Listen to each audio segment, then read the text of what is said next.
નમસ્તે, હું છું દિલીપ પટેલ. સત્તાને સવાલમાં આજે કેટલાક પ્રશ્નો એવા ઊભા થયા છે કે એક લોકનેતા એક પાર્ટીને ઊભી કરવામાં આખી પોતાનું જીવન ખર્ચી નાખનારા લોકનેતાની આજે એક વાત કરવી છે અને એની આસપાસના જે નેતાઓ હતા એ બધાને કેટલાક સવાલો પણ છે. એની સામેના સત્તાને સવાલો છે, પક્ષને સવાલો છે, સરકારને પણ કેટલાક સવાલો છે.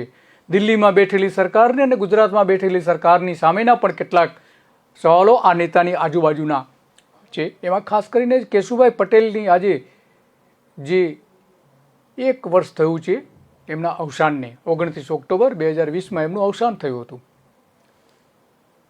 24 જુલાઈ 2030માં એમનો જન્મ થયો હતો. 15 વર્ષના હતા ત્યારથી એ સંઘ સાથે જોડાયા હતા અને એક લોકનેતા તરીકે આખા ગુજરાતમાં ઉભરી આવ્યા હતા. ભારતીય જનતા પાર્ટીનો એમણે પાયો નાખ્યો હતો. પહેલાં પ્રમુખ હતા ભારતીય જનતા પાર્ટીના. આરએસએસમાં જે નાના હતા, 15 વર્ષની ઉંમરના હતા ત્યારથી જોડાયેલા હતા, સંઘ સાથે જોડાયેલા હતા. 1967-72માં રાજકોટ શહેર સુધરાઈના વિરોધ પક્ષના નેતા બન્યા હતા. પહેલી વખત કોર્પોરેટર તરીકે ચૂંટાઈને નેતા બન્યા હતા અને સૌરાષ્ટ્રમાં મોટો ઊંડો પાયો નાખ્યો હતો ભારતીય જનતા પાર્ટીનો અને જનસંઘનો. ભારતીય જનતા પાર્ટી પહેલાંની જે પાર્ટી હતી જનસંઘ. 24 જુલાઈ 1930માં જન્મેલા કેશુભાઈને 5 પુત્રો અને 1 પુત્રી હતા. આ ખેડૂત નેતા હતા. નાનપણમાં કૂવો ગાળવો અને એના જેવી બીજી ખેત મજૂરી પણ કરતા હતા, ઘંટી ચલાવતા હતા. ત્યાર પછી તો મૂળ ચરોતરના એ વતની દેસાઈ પટેલ હતા, પણ તેઓ ત્યાંથી હિજરત કરીને જુનાગઢ વિસાવદર ગયા હતા. વિસાવદરને પોતાનું નિવાસસ્થાન પણ બનાવ્યું હતું. આ કેશુભાઈએ કઈ રીતે ગુજરાતના રાજકીય ઇતિહાસ, એક નવો ઇતિહાસ સર્જી દીધો હતો એની વાત કરવી છે. અને એ ઇતિહાસના પતન માટે કોણ કોણ જવાબદાર છે, કયા નેતાઓ જવાબદાર છે, કેશુભાઈના પતન માટે કયા નેતાઓ જવાબદાર હતા, એની આપણે આજે કેટલાક સવાલો ઊભા થયા છે. એ સવાલો આજે ફરીને ઊભા થઈ રહ્યા છે કારણ કે ગુજરાતની રાજનીતિમાં એક શુદ્ધ રાજનીતિ જે કહેવાય, રાજનૈતિકતામાં જે પાઠ ભણી શકે એવા કેશુભાઈ પટેલ એક છેલ્લા મુખ્યપ્રધાન રહ્યા હતા. ત્યાર પછીના મુખ્યપ્રધાન આવ્યા છે, પણ એમને આ એક આદર્શ મુખ્યપ્રધાન તરીકે તો ગણી જ ન શકાય. એમની જે આચરણ અને વિચારો જે કહી શકાય એવા પ્રકારના તો એક પણ મુખ્યમંત્રીના નથી રહ્યા. ત્યાર પછીના કેશુભાઈ 5મી વિધાનસભા, ગુજરાત વિધાનસભા 5મી વિધાનસભા જે હતી 1975-1980 સુધીની, એમાં પહેલી વખત ધારાસભ્ય બની ચૂંટાયા હતા. પછી 80-85 થયા, પછી 85માં ચૂંટાયા, 90માં ચૂંટાયા, 95માં ચૂંટાયા, 97માં ચૂંટાયા. સતત તેઓ કોઈ પણ જાતની એક પણ વખત હાર્યા વગર તેઓ ચૂંટાતા રહ્યા હતા. રાજકોટથી સંસદ સભ્ય થયા હતા અને સિંચાઈ અને ખેતી વિભાગમાં 1975માં પ્રધાન બન્યા હતા. જાહેર બાંધકામના 1977-80માં પ્રધાન થયા હતા. 1990માં નર્મદા અને જળ સંપત્તિ સહકાર અને બંદરો વિભાગના પ્રધાન પણ તેઓ બન્યા હતા. 1990-95 સુધીના વિરોધ પક્ષના નેતા રહ્યા હતા. ગુજરાત વિધાનસભામાં 90-95 સુધી વિરોધ પક્ષના નેતા પણ રહ્યા હતા.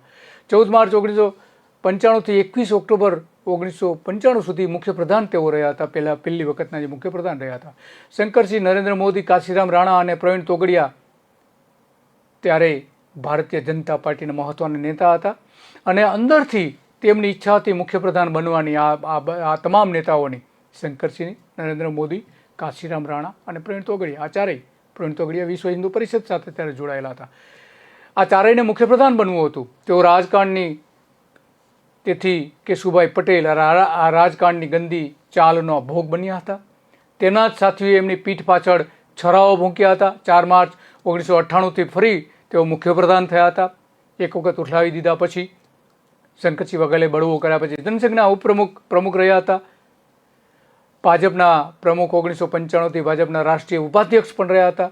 નાગરિક સહકારી બેંકમાં પણ એવો રહ્યા હતા. સારેવણ અને અનેક ખેડૂત સંગઠનો સાથે જોડાયેલા હતા. આટલી મોટી એમની રાજકીય કારકિર્દી હતી. નવનિર્માણ આંદોલન, ગોવા સત્યાગ્રહ, મોંઘવારી વિરોધી આંદોલન, ભારતીય જનતા પાર્ટીના જે આંદોલનો થયા હતા તે ગોકુળ ગ્રામ યોજનાના તેઓ પ્રણેતા ગણાતા હતા. ગ્રામ્ય વિસ્તારોના ઇન્ફ્રાસ્ટ્રક્ચર ઊભા કરવા માટેનું એમનું સૌથી મોટું યોગદાન માનવામાં આવે છે અત્યાર સુધીનું. એમણે ત્યાર પછી નરેન્દ્ર મોદી સામેની પણ એક ચળવળ ઊભી કરી હતી. 30 જાન્યુઆરી 1948માં દિલ્હીની પ્રાર્થના સભામાં નાથુરામ ગોડસે જ્યારે ગોળી મારી રાષ્ટ્રપિતાને, ત્યારે એના વિરુદ્ધમાં રાષ્ટ્રીય સ્વયં સંઘને સરદાર પટેલે પ્રતિબંધ મૂક્યો હતો સંઘ ઉપર, અને સંઘે આખા ભારતમાં એના વિરોધ કર્યા હતા. એ વિરોધના ભાગરૂપે એમણે રાજકોટમાં પણ વિરોધ કર્યો હતો કેશુભાઈ પટેલે, અને એમની 6 મહિનાની જેલની સજા થઈ હતી વિરોધ કરવામાં, ધરપકડ થઈ હતી, અને એટલા માટે એ મેટ્રિક સુધીની પરીક્ષા પણ આપી શક્યા નહોતા, અને એટલા માટે એમને ભણતર પણ છોડી દેવું પડ્યું હતું, કોલેજ પણ કરી શક્યા નહોતા. પરંતુ સંઘે એમની આવડત જોઈને, અને ખાસ કરીને કોંગ્રેસના જે પાટીદાર નેતાઓ, મજબૂત નેતાઓ હતા સૌરાષ્ટ્રમાં, કે જેને દૂર કરવા માટે, એની રાજકીય તાકાત ઓછી કરવા માટે કેશુભાઈ પટેલને RSS આગળ કર્યા હતા સૌરાષ્ટ્રમાં, અને જેથી કરીને મતો મેળવી શકાય. કેશુભાઈને પાટીદાર નેતા તરીકે સંઘે જ આગળ કર્યા હતા.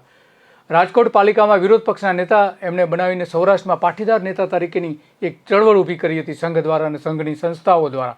કેશુભાઈની સાથે હરિસિંહ ગોયલ, પ્રવીણ મણિયાર, ચિમન શુક્લ, સૂર્યકાંત આચાર્ય અને અરવિંદ મણિયાર જેવા સહયોગી સાથીઓ પણ એ સમયે રહ્યા હતા, અને એટલા માટે જ કેશુભાઈ બની શક્યા હતા. 1975માં પહેલી બિન કોંગ્રેસી સરકાર આવી ત્યારથી કોંગ્રેસ વચ્ચે એક 5 વર્ષ માટે આવી ગઈ હતી, પરંતુ ત્યાર પછી કોંગ્રેસનું પતન થયું છે. કોંગ્રેસ આવી નથી. બિન કોંગ્રેસી સરકાર જે 1975માં આવી, બાબુભાઈ જસભાઈ પટેલની સરકાર બની, ત્યારે કેશુભાઈ પટેલ જનસંઘના ધારાસભ્ય તરીકે ચૂંટાયા હતા અને સિંચાઈ અને કૃષિ પ્રધાન બન્યા હતા. આ સરકારમાં એનું 2જા નંબરનું સ્થાન હતું કેશુભાઈનું. ત્યાર પછી 121 ધારાસભ્યો સાથે તેઓ મુખ્યપ્રધાન બન્યા હતા, અને ગોકુલ ગ્રામ યોજના બનાવી હતી, અને લોકપ્રિય નેતા બની ગયા હતા, લોકપ્રિય મુખ્યમંત્રી બની ગયા હતા. નરેન્દ્ર મોદી પાછલા બાણેથી એ સમયે સરકાર ચલાવીને દખલગીરી કરી રહ્યા હતા. નરેન્દ્ર મોદી ત્યારે ભારતીય જનતા પાર્ટીના મહામંત્રી હતા, અને કેશુભાઈની એન્ટી ચેમ્બરમાં બેસીને ત્યાંથી જ વહીવટ કરવા લાગ્યા હતા કેશુભાઈની સાથે રહીને, અને એટલા માટે મોદી સામે વિરોધ થયો હતો, અધિકારીઓ વિરોધ કર્યો હતો, અને અધિકારીઓ તો એમને સુપર CM તરીકે ઓળખતા હતા, લોકો પણ પછી એમને સુપર CM તરીકે ઓળખવા લાગ્યા હતા.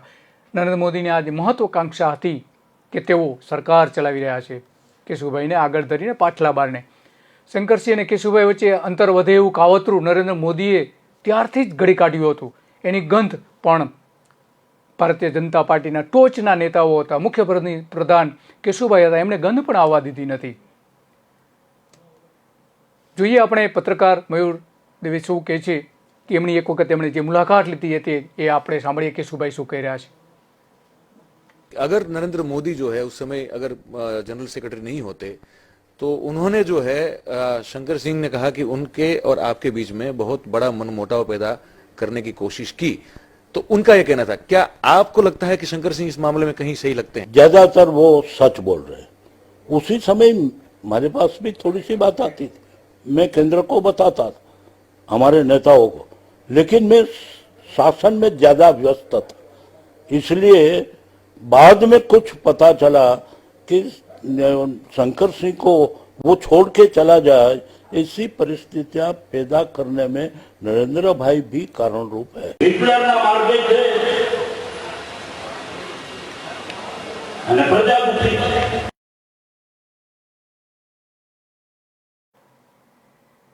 પત્રકાર મયુરને મુલાકાત જે આપી હતી કેશુભાઈ, એમાં સ્પષ્ટપણે એવું કહે છે કે શંકરસિંહ વાઘેલા અને એમની વચ્ચેનું અંતર વધારવા માટે નરેન્દ્ર મોદીની મહત્વની ભૂમિકા હતી. સ્પષ્ટપણે કબૂલે છે કે મોદીના કારણે એમને જોવું પડ્યું હતું. શંકરસિંહ વાઘેલાની આગેવાની હેઠળ ભાજપમાં બળવો થયો હતો, અને 21 ઓક્ટોબર 1995માં મુખ્યમંત્રી પદેથી તેમણે જોવું પડ્યું હતું. સુરેશ મહેતા મુખ્યપ્રધાન બન્યા હતા. નરેન્દ્ર મોદીને શંકરસિંહ અને કાશીરામ રાણાએ ગુજરાત બહાર હાંકી કાઢ્યા હતા. કાશીરામ રાણાએ એમણે ગુજરાતની બહાર મોકલી દીધા હતા, શંકરસિંહની માંગણી હતી.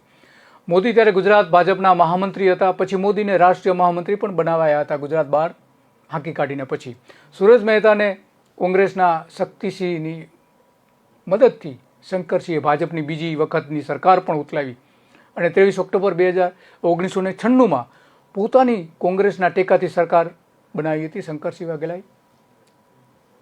જાણીતું જે કાંડ થયું હતું ત્યારે ખજૂરાહો કાંડ તરીકે પણ એને ઓળખવામાં આવે છે, જેમાં ભારતીય જનતા પાર્ટી આખા દેશમાં બદનામ થઈ હતી. કાશીરામ રહી ગયા હતા, મુખ્યમંત્રી બનતા બનતા શંકરસિંહ બની ગયા હતા.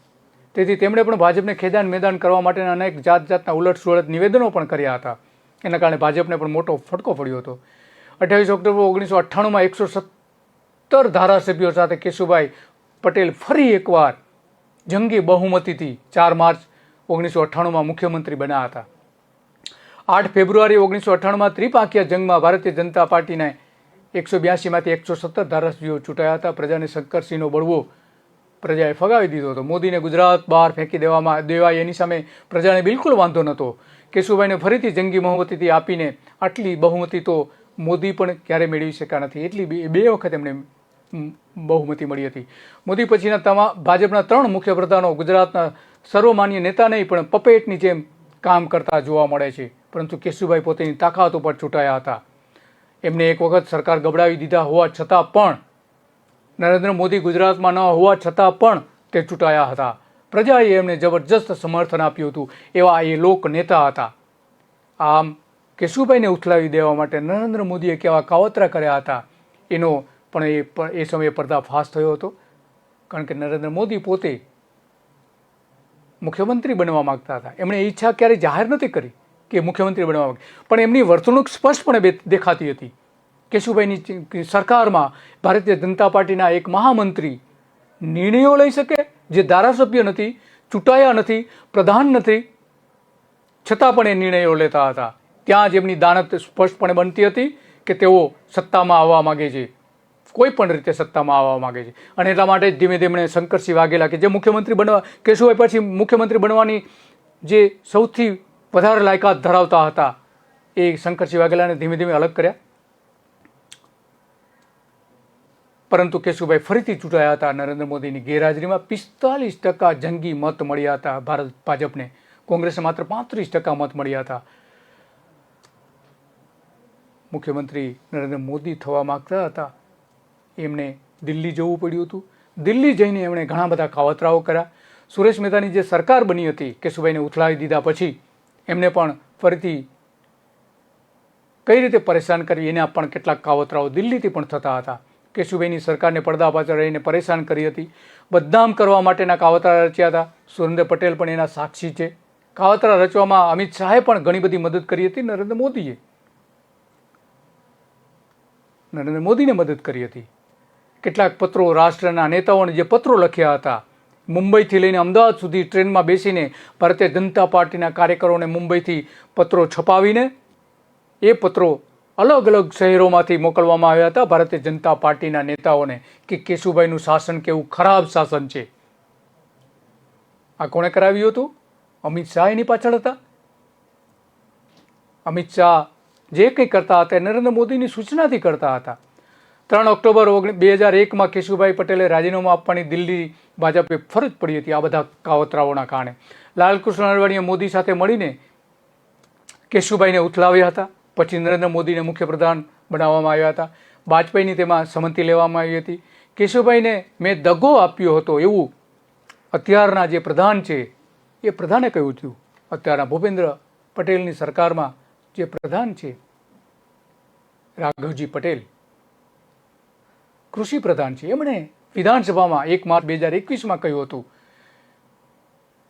કે મેં પૂર્વ મુખ્યમંત્રી કેશુભાઈ પટેલ સાથે દગો કર્યો હતો. કેશુભાઈ પટેલે મને વિધાનસભાની ટિકિટ આપી હતી. મેં તેમની સરકારને ઉથલાવવા માટેનું કામ કર્યું હતું. આજે પણ મને તેનો રંજ છે. મારા ખોટા કામ કરવાના કારણે હું આજે ડાયાબિટીસથી પીડાઈ રહ્યો છું, એવું એમણે વિધાનસભામાં સ્પષ્ટ કહ્યું હતું. આમ અનેક ધારાસભ્યો એની સાથે જોડાયેલા હતા કેશુભાઈને ઉથલાવવા માટે શંકરસિંહની સાથે રહીને. 121 અને 117 ધારાસભ્યો સાથે ચૂંટાયા હોવા છતાં કેશુભાઈ પટેલને સત્તા પર રહેવા દેવા નહોતા. એની પાછળના કાવતરાઓ થયા હતા. કારણો અલગ અલગ આપવામાં આવ્યા હતા. ભ્રષ્ટાચારથી લઈને બીજા ભૂકંપના કારણે, ચૂંટણી હારી જવાના કારણે, સ્થાનિક સ્વરાજની ચૂંટણી હારી જવાના કારણે કારણો ઊભા કરવામાં આવ્યા હતા. ત્યાર પછી તો નરેન્દ્ર મોદીના સમયમાં પણ આવા જ કારણો હતા, પણ એમને ક્યારેય ખસેડવામાં નહોતા આવ્યા. તેઓની નજીક કેશુભાઈની નજીકના સાથીઓ કાવતરા કરી રહ્યા હતા, એમને ગંધ પણ આવવા નહોતી દીધી. મોદી, અડવાણી અને વાજપેયી પર એમને પૂરો વિશ્વાસ મૂક્યો હતો. એ જ વખતમાં કેશુભાઈને ઉથલાવી દીધા હતા. એ જ સમયે કેશુભાઈ પાસે કહેવાયું કે એમનું આરોગ્ય સારું નથી, એટલા માટે રાજીનામું આપે છે. પણ કેશુભાઈએ તો સ્પષ્ટ કહ્યું હતું કે ભાઈ મારો વાંક શું, મારો ગુનો શું છે. પરંતુ એના પર જાહેરમાં જે આરોપો મૂકવામાં આવતા હતા, ભૂકંપ, ભ્રષ્ટાચાર, ભારતીય જનતા પાર્ટીનો જૂથવાદ, નગરપાલિકામાં હારના કારણો, આવા બધા કારણો આપવામાં હતા. સાબરમતી વિધાનસભાની જે પેટા ચૂંટણી હતી એ હારી જવાનું કારણ પણ આપવામાં આવતું હતું. નરેન્દ્ર મોદીએ મુખ્યપ્રધાન બનાવી દેવા હતા આવા કારણો આગળ ધરીને.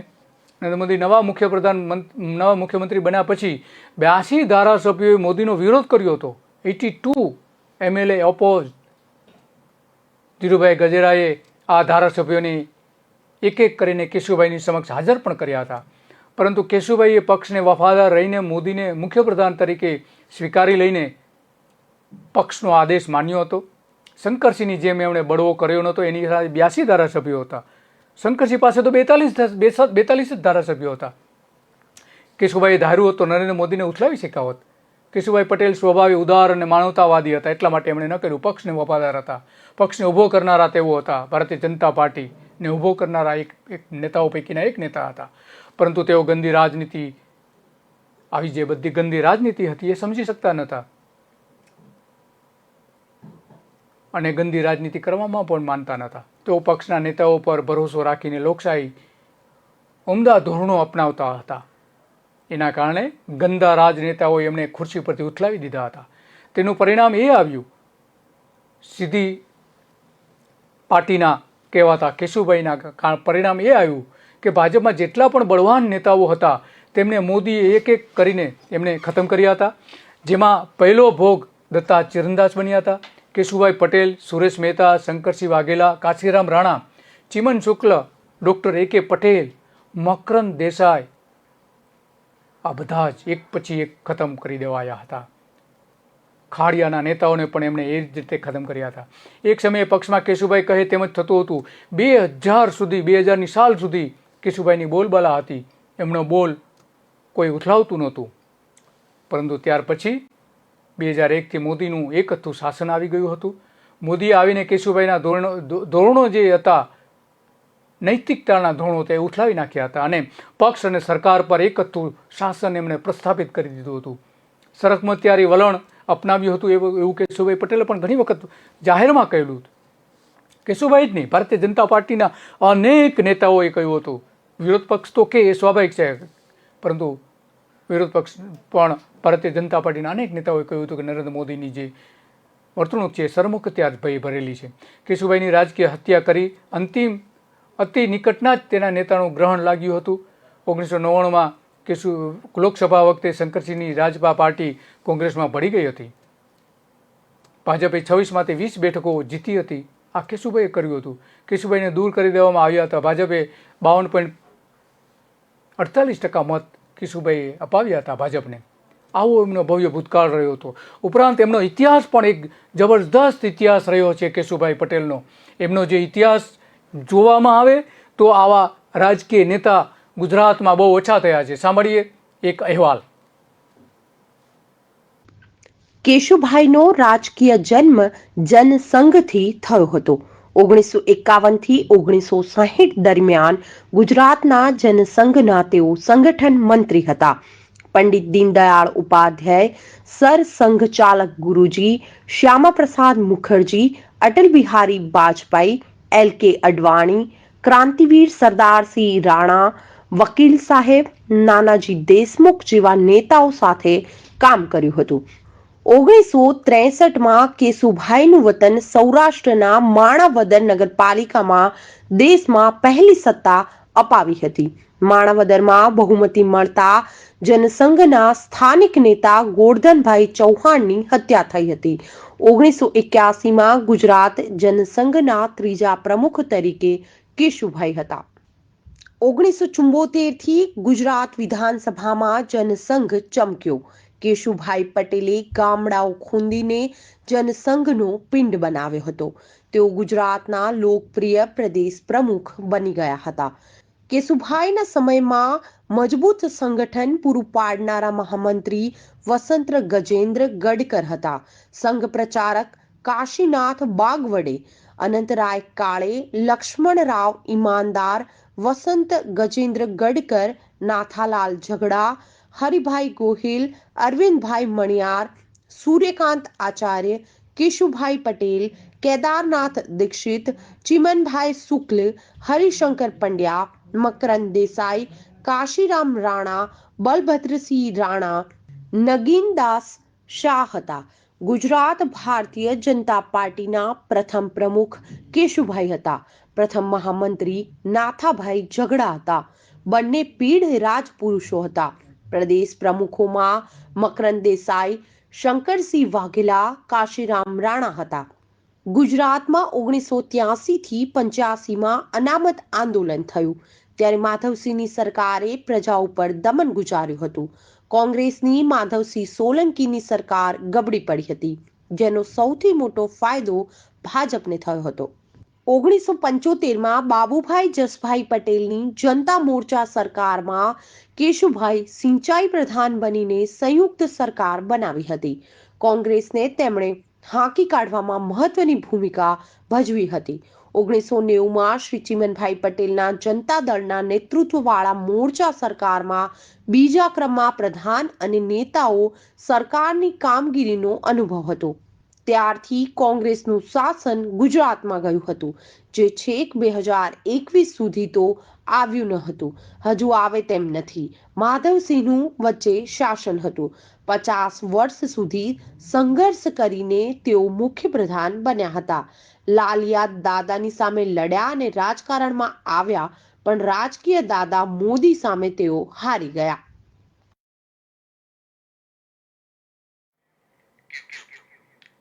કેશુભાઈ પટેલનો ઇતિહાસ ભવ્ય ઇતિહાસ રહ્યો છે. તેઓ જનસંઘ વખતથી ભારતીય જનતા પાર્ટીમાં, ભારતીયની જે પાર્ટી છે એની પહેલાંનો જે પક્ષ હતો, આરએસએસનો વિચારધારા ધરાવતો પક્ષ, ત્યારથી જોડાયેલા હતા અને લોકો વચ્ચે રહીને એ આખું જીવન જીવ્યા છે. અત્યારના જે નેતાઓ જે Z+ સિક્યુરિટી લઈને ફરે છે, એવી સિક્યુરિટી એમણે ક્યારેય નથી લીધી. એક કોમન મેન તરીકે જીવ્યા હતા અને લોકોને પ્રાયોરિટી આપી હતી, નહીં કે ઉદ્યોગપતિઓને. અત્યારની જે સરકાર છે, મૂડીવાદી સરકારો છે, ત્યારે કેશુભાઈ મૂડીવાદી નહીં પણ ગરીબ લોકોની સરકારમાં માનતા હતા. ગરીબો માટેના કામ કરવામાં માનતા હતા. ગ્રામ્ય વિસ્તારોની જે પીડા છે, પીડા એ સારી રીતે સમજતા હતા અને એટલા માટે જ એમની એ લગતી યોજનાઓ બની હતી. અત્યારની જેમ ઉદ્યોગપતિઓ માટેની યોજનાઓ એમણે બહુ ઓછી બનાવી હતી. 2000માં જિલ્લા, તાલુકા પંચાયત અને મહાનગરપાલિકાની ચૂંટણી હારી ગયા છે એટલામાં એમ કહીને એમણે દૂર કર્યા હતા. પરંતુ ત્યાર પછી ભારતીય જનતા પાર્ટીના નેતા ગોરધન ઝડફિયાએ તો મોદી પર 1 લાખ કરોડ રૂપિયાના ભ્રષ્ટાચારનો આરોપ મૂક્યો હતો. 1 લાખ કરોડ રૂપિયાના ભ્રષ્ટાચારનો આરોપ.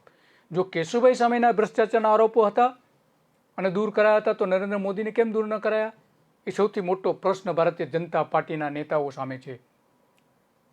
અડવાણી સામે છે, વાજપેયી સામે પણ એટલા જ, એ પણ એટલા જ જવાબદાર છે. પલ્લાઓ સરખા હોઈ શકે બંનેના. અને ગોરધન ઝડફિયાએ તો કહ્યું હતું ભ્રષ્ટાચારના પુરાવાઓ, 1400 પાનાના પુરાવા દસ્તાવેજો સાથે એમણે જાહેર કર્યું હતું ગોરધન ઝડફિયાએ. આજે ભારતીય જનતા પાર્ટીમાં નેતા છે. મોદી સામે અનેક તપાસ થઈ હતી, અનેક વિવાદો થયા હતા. કેમ મોદીને દૂર ન કરવામાં આવ્યા સત્તા પરથી? કારણ કે કેશુભાઈને ખસેડવા માટેના કાવતરાઓ દિલ્હીથી જ ઘડાયા હતા.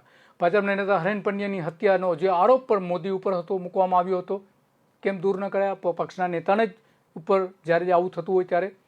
ભાજપના નેતા ભરત બારોટના અધ્યક્ષસ્થાને તપાસ સમિતિ જે નિમવામાં આવી હતી, એ તપાસ સમિતિનો અહેવાલ આવ્યા પછી નરેન્દ્ર મોદીએ એમને દૂર કરી દીધા હતા. તે આજ સુધી ક્યારેય ઊંચા આવી શક્યા નથી. નરેન્દ્ર મોદી મુખ્યપ્રધાન બનતા ચૂંટણી હારી હતી, પણ તેમાં ભાજપ જીતે એમ ન હોવાના કારણે નરેન્દ્ર મોદી મુખ્યપ્રધાન બન્યા એની સાથે ચૂંટણી આવી રહી હતી અને સ્પષ્ટ હતું કે ભારતીય જનતા પાર્ટીની સરકાર કદાચ નહીં જીતે અને એક વર્ષમાં અનેક સંવેદનશીલ ઘટનાઓ બની ગઈ હતી. અને મોદીના સમયમાં ગોધરા કાંડ થયો હતો. ગોધરામાં સામૂહિક હત્યાકાંડ થયા હતા. હિન્દુ મુસ્લિમના તોફાનોની અસર થઈ હતી અને મોદી હીરો બની ગયા હતા અને ચૂંટણી જીતી ગયા હતા. એવા પણ આરોપો મૂકવામાં આવે છે મોદી ઉપર કે ચૂંટણી જીતવા માટે કોમી તોફાનો થયા હતા, જે આજ સુધી એની અસર દેખાય છે હિન્દુ હીરો તરીકેની. 1962થી 1989 સુધી 9 વાર વિધાનસભાની ચૂંટણીઓ થઈ છે. એમાં ભાજપ 6 ચૂંટણી સત્તા પર આવી છે. તે પહેલાં 2 વખત સરકારમાં હતા. એને છ સરકારો, ભારતીય જનતા પાર્ટીની 6 સરકારો બની છે, પરંતુ એ પહેલાં સંયુક્ત સરકારો 2 વખત બની છે. આમ 8 વખત ચૂંટણીમાં ભાજપ સત્તા સ્થાને રહ્યું છે. 1995 અને 1998ની ચૂંટણીમાં ભાજપ સ્પષ્ટ બહુમતી સાથે હતું. એટલો મતલબ એ થયો કે 2002, 2007, 2013, 2017માં પણ ભારતીય જનતા પાર્ટીની સરકાર બની હતી.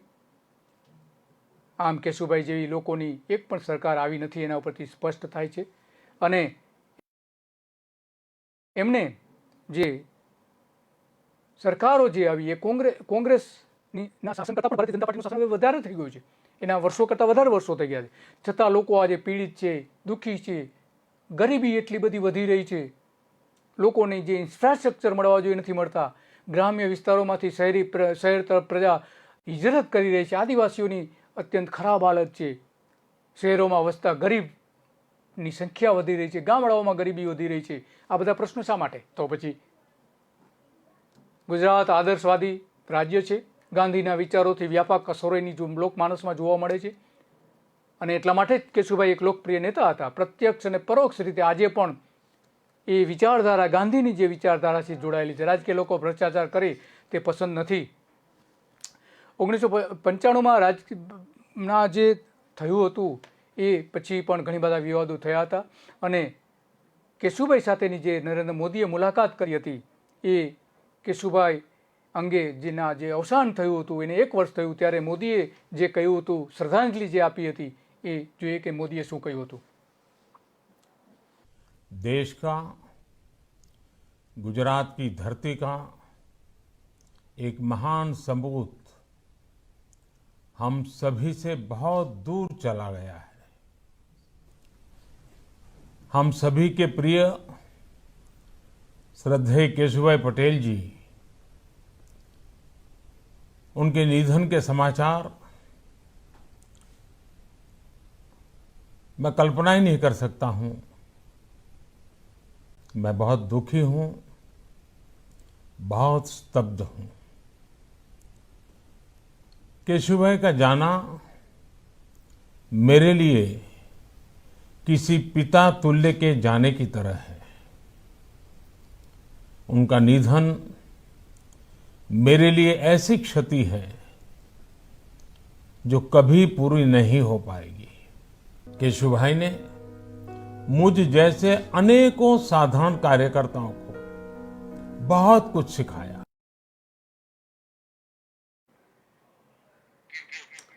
કેશુભાઈના અવસાનને આજે 1 વર્ષ થયું છે અને આખું ગુજરાત એમને યાદ કરે છે, એમને શ્રદ્ધાંજલિ આપે છે. કેશુભાઈ શું હતા અને એમને શા માટે રાજકીય કાવાદાઓનો ભોગ બનાવવામાં આવ્યા હતા, એ આજે પણ લોકો યાદ કરે છે. શંકરસિંહને યાદ કરે છે, નરેન્દ્ર મોદીને યાદ કરે છે, કાશીરામ રાણાને યાદ કરે છે. અને એટલા માટે કેશુભાઈ એક નવો પક્ષ પણ સ્થાપ્યો હતો નરેન્દ્ર મોદીની સામે લડવા માટે. પરંતુ એના કારણે ભારતીય જનતા પાર્ટીને ફાયદો હતો, નરેન્દ્ર મોદીને ફાયદો થયો હતો અને ફરી સરકારો બનાવી હતી મોદીએ, મતનું વિભાજન થવાના કારણે. અને એ જ સંઘની જે નીતિ છે એ ફરી એકવાર ગુજરાતમાં બીજા પક્ષો લાવીને જોવા મળી રહી છે. કેશુભાઈ અદના નેતા હતા, એમને રાજકારણનો ભોગ બનાવવામાં આવ્યા હતા. પરંતુ હવે જે કંઈ થઈ રહ્યું છે એ પાર્ટીનું ધોવાણ સ્પષ્ટપણે દેખાય છે. અને એટલા માટે વારંવાર મુખ્યમંત્રી બદલાવવા પડે છે. કેમ રૂપાણીને તમારે બદલવા પડ્યા ભાઈ? નરેન્દ્ર મોદી જો લોકો ઉપર પ્રકટ ધરાવતા હોય તો વિજય રૂપાણીને શા માટે પાણીચું આપી દેવાનું? કેમ તગડી મૂકવામાં આવે? એમને કેમ હાંકી કાઢવામાં આવ્યા? એમને ગળગળિયું કેમ આપી દેવામાં આવ્યું રૂપાણીને? રૂપાણીને કાઢવાનું કારણ તો એ જ છે ને કે પાર્ટીનું ધોવાણ થઈ રહ્યું છે, પાર્ટી ફરી જીતે એમ નથી. સત્તા મેળવવા માટેના જ આ બધા ખેલ હતા ને. અને આ ખેલ કરનાર હતા નરેન્દ્ર મોદી. આખી જે વાત છે એ આમાં સ્પષ્ટપણે દેખાય છે કે આખું જે રાજકારણ રમાયું હતું એ કેશુભાઈને કઈ રીતે ખતમ કરી દેવા એનું રાજકારણ નરેન્દ્ર મોદી દ્વારા રમાયું હતું. અને કેશુભાઈ પોતે પણ એક મુલાકાતમાં કહી રહ્યા છે આ જ વાત. અને અસલિયત જે આ બહાર આવી ગઈ હતી, ભારતીય જનતા પાર્ટીના જે મહત્વના નેતાઓ હતા, વગદાર નેતાઓ હતા, જે મુખ્યમંત્રી બની શકે એવી ક્ષમતા ધરાવતા હતા, એમને એક પછી એક નરેન્દ્ર મોદીએ ખતમ કર્યા. માત્ર કેશુભાઈને જ ખતમ કર્યા છે એવું નથી, આવા અનેક સેંકડો નેતાઓને ખતમ કરી દેવામાં આવ્યા છે.